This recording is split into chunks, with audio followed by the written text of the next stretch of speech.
Lawyer Jeffrey Ong, who left Singapore after $33 million of his client's monies went missing from his firm, has been arrested and charged.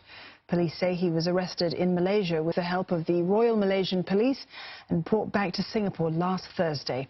He was subsequently charged in court on Saturday for a cheating offence and is currently remanded for further investigations.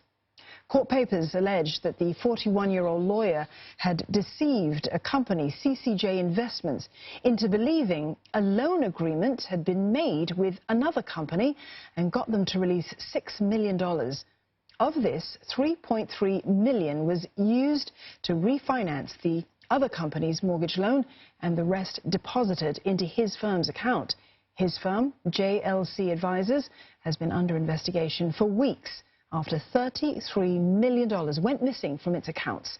The money belongs to client Allied Technologies. That's an engineering company listed on SGX's Catalyst board. They lodged a police report on the 21st of May after the funds vanished.